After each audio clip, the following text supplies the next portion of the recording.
Dear students, welcome to the channel of Biswa Bharati Shiksha Sadan. Students, today we are going to start a new chapter 3rd, Synthetic Fibers and Plastic. Students, today's session is for the students of class 8, and today we are going to discuss about synthetic fibers. So, okay students, let's start the session. The clothes which we wear are made of fabric. Students, हम जो कपड़ा पहनते हैं वो आपका fabrics का बना होता है. Fabrics are made from fibres obtain from natural और आर्टिफिशियल सोर्स. और जो फैब्रिक आपका होता है, फैब्रिक का मतलब क्लोथ्स, आप क्लोथ्स भी बोल सकते हैं, कपड़ा ही होता है. Fabrics are made from fibres. और फैब्रिक कैसे बनता है स्टूडेंट्स? तो फैब्रिक आपका फाइबर से बनता है. फाइबर जिसका हिंदी रेशा होता है. तो सबसे पहले हम लोग फाइबर के बारे में जान लेते हैं. A very thin thread like strand from which cloth is made is called a fibre. A very thin thread like strand from which cloth is made is called a fibre. Student, आप अपने clothes को देखते होंगे तो उसमें कभी कभी आपके क्लॉथ से एक पतला सा महीन सा एक आपको धागा निकलता है, पतला सा आपको स्ट्रैंड दिखाई देता है. तो वही पतला सा जो स्ट्रैंड है स्टूडेंट, वही आपका क्या है? फाइबर है, जिसे हिंदी में रेशा कहते हैं. और बहुत सारा फाइबर जो आपस में मिलता है तो आपका यार्न बनता है. और बहुत सारे फाइबर को हम लोग ट्विस्ट करके यार्न बनाते हैं, एक मोटा धागा बनाते हैं. और फिर वो मोटा धागा से आपका अलग अलग प्रकार के क्लॉथ्स बनते हैं. Can you name some natural fibres? Students, fibres दो प्रकार के होते हैं, एक आपका नेचुरल और दूसरा आपका सिंथेटिक. तो नेचुरल फाइबर किन्हें कहेंगे? The fibre obtain from plant and animals are called natural fibres. वैसे फाइबर जो हमें पेड़ पौधों या जीव जंतुओं से प्राप्त होते हैं उन्हें हम नेचुरल फाइबर्स कहते हैं. एग्जाम्पल में नेचुरल फाइबर्स में आप एग्जाम्पल में देख सकते हैं, जैसे प्लांट्स. तो प्लांट से आपका कॉटन जो प्लांट होता है उससे कॉटन का फाइबर मिलता है. फ्लैक्स का प्लांट होता है और जूट का प्लांट होता है. ये आपका 3 प्लांट ऐसे होते हैं जिनसे हमें नेचुरल फाइबर मिलता है. और अगर हम एनिमल की बात करें तो आप सीप का एग्जाम्पल दे सकते हैं, जिससे ऊल मिलता है, वूलन क्लॉथ्स बनता है. अब बात करते हैं आर्टिफिशियल फाइबर की. What are artificial fibres? The fibres which are made by human is called synthetic fibre. मतलब वैसा फाइबर जो मनुष्य के द्वारा तैयार किया जाता है या बनाया जाता है, या इसे आप दूसरे तरीके से भी डिफाइन कर सकते हैं. The fibres which are synthesised in factories are called synthetic fibre. वैसे फाइबर जिन्हें फैक्ट्रियों में तैयार किया जाता है, कारखानों में तैयार किया जाता है केमिकल्स के द्वारा, तो उन्हें सिंथेटिक फाइबर कहा जाता है. सिंथेटिक फाइबर का एग्जाम्पल अगर हम देखें तो रेयान, नाइलॉन, पॉलिस्टर, एक्रिलिक, ये सब जो हैं स्टूडेंट्स, तो ये सब आपका क्या है? ये सब कैसे फाइबर हैं? ये सब आपका सिंथेटिक फाइबर है. आप देखिए यहाँ पर सिंथेटिक फाइबर जो है का एग्जाम्पल आपको दिया गया है. चलिए, तो सिंथेटिक फाइबर का डिफाइन तो हमने देख लिया. अब सिंथेटिक फाइबर के बारे में थोड़ा और जान लेते हैं. और synthetic fibre is also a chain of a small unit joint together. Synthetic fibre क्या होता है? सिंथेटिक फाइबर में बहुत सारे छोटे छोटे चेन होते हैं, और बहुत सारे छोटे छोटे चेन होते हैं. और वो चेन क्या होती है स्टूडेंट? बहुत लंबी होती है. Each small unit is actually a chemical substance. और एक उसका यूनिट जो होता है, एक छोटा सा जो उसका पार्ट होता है, वो आपका केमिकल सब्सटेंस होता है. मतलब केमिकल सब्सटेंस से बना होता है. Many much small unit combine to form a large single unit, और वो ऐसे छोटे छोटे यूनिट आपस में जब मिल जाते हैं तो वो एक लार्ज यूनिट बनाते हैं, और उस लार्ज यूनिट को स्टूडेंट क्या कहा जाता है, उस लार्ज यूनिट को पॉलीमर कहा जाता है। क्या कहा जाता है स्टूडेंट्स, पॉलीमर। पॉलीमर स्टूडेंट दो शब्दों से मिलकर बना है। पॉली मतलब होता है आपका मैनी, बहुत सारा, और मर का मतलब होता है यूनिट्स। तो बहुत सारे यूनिट्स जिस चेन में होंगे उस एक सिंगल चेन को स्टूडेंट क्या कहा जाता है, पॉलीमर कहा जाता है। अब देखिए यहाँ पे दिया हुआ है, the word polymer comes from two Greek words poly, poly means many and mer means, mer का मीनिंग क्या होता है स्टूडेंट, पार्ट या यूनिट। तो पॉलीमर क्या हो गया, बहुत सारे छोटे छोटे केमिकल चेन जो होते हैं, बहुत सारे छोटे छोटे जो केमिकल सब्सटेंस का जो चेन होता है उसे अगर हम एक साथ ले लें और उस सिंगल चेन को स्टूडेंट क्या कहा जाएगा, उस सिंगल चेन को स्टूडेंट पॉलीमर कहा जाता है। आप देखिए यहाँ पे इस फिगर के डायग्राम को आप देख सकते हैं, जैसे बी वाले पार्ट को देखिए, तो एक पार्ट आपका जो पहला पार्ट है वो एक यूनिट हो गया, सेकेंड वाला एक यूनिट हो गया, थर्ड वाला एक यूनिट हो गया। तो इन सब को जब हम एक साथ लेंगे, एक साथ सिंगल चेन में जब इनको लेंगे तो इन्हें क्या कहा जाएगा स्टूडेंट, पॉलीमर कहा जाएगा। क्या कहा जाएगा, पॉलीमर। जैसे माला में आप देखते होंगे, माला में बहुत सारे छोटे छोटे आपका बर्ड्स होते हैं, तो उनको एक एक बर्ड्स को एक यूनिट आप मान लीजिए, और उनको जब आप एक साथ लें, एक सिंगल यूनिट समझे, एक लंबा चेन समझे, तो वो आपका स्टूडेंट क्या कहलाएगा, पॉलीमर कहलाएगा।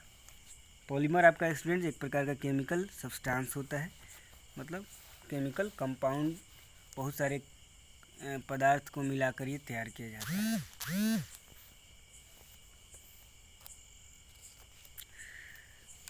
आगे बात करते हैं स्टूडेंट, नेक्स्ट जो हमारा है, polymer occurs in nature also. Polymer जो होते हैं स्टूडेंट नेचुरल भी होते हैं, जैसे कि एक एग्जांपल आपका होता है सेलुलोज। सेलुलोज जो होता है, जो खासकर प्लांट्स में पाया जाता है, या आप जितने भी घास देखते हैं या पेड़ पौधे देखते हैं उनके शरीर में आपका मतलब सेलुलोज पाया जाता है, जो कि एक प्रकार का क्या है, जो एक प्रकार का आपका नेचुरल पॉलीमर है। Cellulose is made up of a large number of glucose unit. और जो सेलुलोज होता है वो एक प्रकार का पॉलीमर होता है, और वो किस यूनिट से बना होता है, एक ग्लूकोज का आप नाम सुने होंगे, एक ग्लूकोज का यूनिट, फिर दूसरा ग्लूकोज का यूनिट, फिर तीसरा ग्लूकोज का यूनिट। इस तरह जब हम उसको एक लंबे चेन में सजा देंगे तो वो आपका पॉलीमर हो जाएगा। और ये सेलुलोज कैसा पॉलीमर है, नेचुरल पॉलीमर है। अब हम देखेंगे टाइप्स ऑफ सिंथेटिक फाइबर्स। जो सिंथेटिक फाइबर्स होते हैं उनके क्या क्या टाइप्स होते हैं, तो उनमें सबसे फर्स्ट हम लोग पढ़ेंगे रेयान के बारे में। स्टूडेंट्स किसके बारे में पढ़ेंगे, रेयान के बारे में। You have read in class 7 that silk fiber obtained from silkworm was discovered in China and was kept as a closely guarded secret for a long time. Student आपने सिल्क के बारे में सुना होगा, रेशम के बारे में। तो सबसे पहले सिल्क का जो खोज हुआ था वो चाइना में हुआ था, और सिल्क आप सभी को पता है किससे प्राप्त होता है, तो सिल्क वर्म से प्राप्त होता है। इस बात को चाइना ने बहुत दिन तक छुपाए रखा है, इसे गुप्त रखा। Fabric obtained from silk fibre was very costly. Student जो रेशम जो होता है वो बहुत ज़्यादा महंगा होता है, क्योंकि रेशम आपका रेशम के कीड़े से प्राप्त होता है, और वो जो प्रोसेस होता है रेशम के कीड़े से रेशम प्राप्त करने का जो प्रोसेस होता है वो थोड़ा वक्त लगता है, और उसकी वजह से ये रेशम जो होता है स्टूडेंट वो बहुत ज़्यादा कॉस्टली होता है, क्योंकि रेशम के कीड़ों को पहले पालना पड़ता है, फिर उनमें तब उनमें जो लार्वा बनता है, लार्वा से आपका मतलब ये फाइबर पतला पतला फाइबर प्रोड्यूस होता है, और मतलब ये प्रोसेस होने में स्टूडेंट टाइम लगता है, इस वजह से रेशम जो है वो कॉस्टली होता है। But it's beautiful texture fascinated everybody. लेकिन सिल्क देखने में स्टूडेंट बहुत ही अच्छा दिखाई देता है। Attempts were made to make silk artificially. बहुत बार कोशिश किया गया कि सिल्क को आर्टिफिशियली तैयार किया जाए, फैक्ट्रियों में इसका फाइबर तैयार किया जाए। Towards the end of the 19th century 19वीं शताब्दी के अंत तक scientist were successful in obtaining a fibre having properties similar to that of silk. 19वीं शताब्दी के अंत तक स्टूडेंट वैज्ञानिकों ने इसमें सफलता पाली। उन्होंने वैसा फाइबर बना दिया जो बिल्कुल हूबहू रेशम के जैसा दिखता था, या जिसका प्रॉपर्टी जो है, गुण जो है, वो बिल्कुल रेशम के जैसे ही मिलता था। Such a fibre was obtained by chemical treatment of wood pulp. और वो जो फाइबर तैयार हुआ आपका आर्टिफिशियल जो सिल्क फाइबर तैयार हुआ स्टूडेंट, वो कैसे तैयार हुआ? जो वुड पल्प होता है, लकड़ी को स्टूडेंट्स, लकड़ी को आपका बहुत सारा केमिकल डाल के उसको डिजोल्व करके लिक्विफाइड किया जाता है, मतलब लिक्विड जैसा रूप में बदल दिया जाता है। तो कहने का अर्थ है कि लकड़ी से ये आपका पेड़ का जो लकड़ी है उससे आर्टिफिशियल सिल्क का फाइबर तैयार किया गया केमिकल ट्रीटमेंट के द्वारा, और इस फाइबर को नाम दिया गया स्टूडेंट्स रेयॉन। क्या नाम दिया गया? रेयॉन, जिसे आर्टिफिशियल सिल्क भी कहा जाता है। Although rayon is obtained from a natural source, wood pulp, yet it is a man-made fiber। चूँकि स्टूडेंट्स जो आपका रेयॉन है वो वुड पल्प से मिला, फिर भी इसे मैन मेड फाइबर कहा जाता है। प्लांट से ये तैयार किया जाता है, लेकिन फिर भी इसे मैन मेड फाइबर कहा जाता है। क्यों कहा जाता है स्टूडेंट्स? क्योंकि जो वुड पल्प्स जो फाइबर तैयार किया जाता है आपका स्टूडेंट्स, वो फैक्ट्रियों में तैयार किया जाता है और केमिकल्स के द्वारा तैयार किया जाता है। बहुत सारे केमिकल्स का इस्तेमाल किया जाता है वुड को गलाने में, तब जाकर आपका ये फाइबर तैयार हो पाता है। तो इसलिए इसे नेचुरल फाइबर न बोलकर आर्टिफिशियल फाइबर कहा जाता है या आर्टिफिशियल सिल्क कहा जाता है। अब हम लोग थोड़ा इसका यूज देख लेते हैं। रेयॉन का यूज किस चीज़ में होता है? तो rayon is use in textile industry for making clothes like saris, blouse, dresses, socks etc। Students आपका क्लॉथ्स तैयार होता है सिल्क, आर्टिफिशियल सिल्क से। नेक्स्ट यूज इसका क्या हो सकता है students? Rayon is use to make furnishing such as bed sheet, cotton, blankets.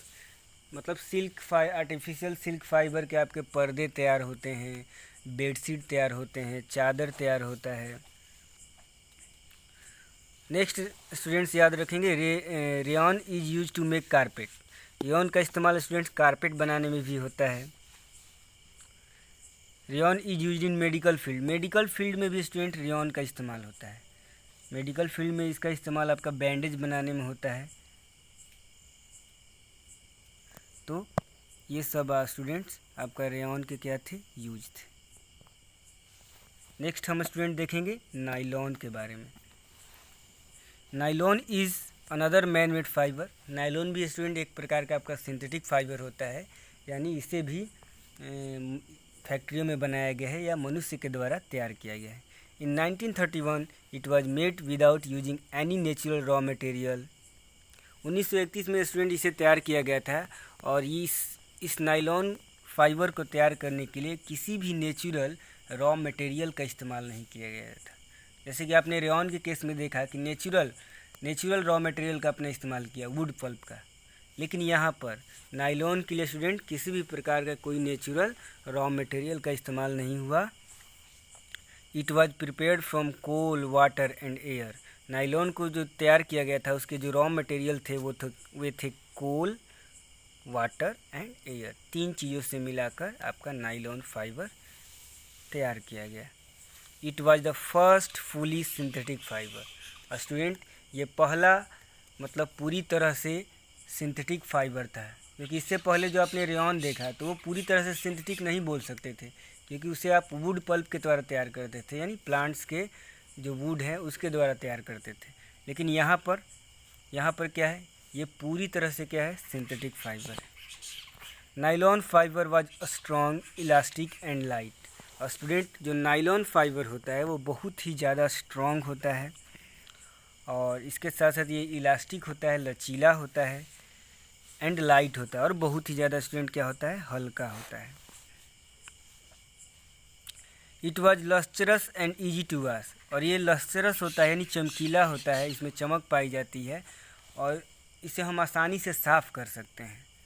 So it become very popular for making clothes. तो इन सब कारणों से स्टूडेंट ये बहुत ही ज़्यादा पॉपुलर हो गया कपड़ा बनाने के लिए। अब देख लेते हैं स्टूडेंट नायलॉन का इस्तेमाल हम लोग किस चीज़ में करते हैं। We use many articles made from nylon. हम लोग बहुत प्रकार के आर्टिकल नायलॉन से तैयार करते हैं, जैसे कि socks, ropes, tent, toothbrush, car seat belt, sleeping bag, curtain. मतलब स्टूडेंट ये आप डायग्राम में देख सकते हैं, ये जो चीज़ें आप देख रहे हैं ये सभी नायलॉन से तैयार होते हैं। Nylon is also use for making parachute. Parachute बनाने में भी स्टूडेंट नायलॉन का इस्तेमाल होता है। And ropes for rock climbing, और बड़े बड़े पहाड़ों पर चढ़ने के जिन रस्सियों का इस्तेमाल किया जाता है स्टूडेंट्स, वो आपका नायलॉन का ही बने होते हैं। और nylon thread is actually stronger than a steel wire. Student यहाँ पर गौर करने वाली बात है कि जो नायलॉन थ्रेड जो होता है वो आपका स्टील के जो वायर है यानी स्टील का जो तार होगा उससे भी कई गुना ज़्यादा स्ट्रॉन्ग होता है। तो आप सोच सकते हैं कि नायलॉन का जो फाइबर होता है वो कितना ज़्यादा स्टूडेंट्स स्ट्रॉन्ग होता है। तो स्टूडेंट्स आज के लेक्चर में बस इतना ही। आगे हम लोग और पढ़ेंगे, नेक्स्ट वीडियो में हम लोग इस चैप्टर को और पूरा करेंगे। तो आज के लिए इतना ही स्टूडेंट्स, सो थैंक यू। अगर इस टॉपिक से रिलेटेड आपको कोई भी डाउट हो स्टूडेंट तो आप अपने क्लास के ग्रुप में पूछ सकते हैं या कमेंट करके पूछ सकते हैं कमेंट सेक्शन में। So thank you students, more in next video.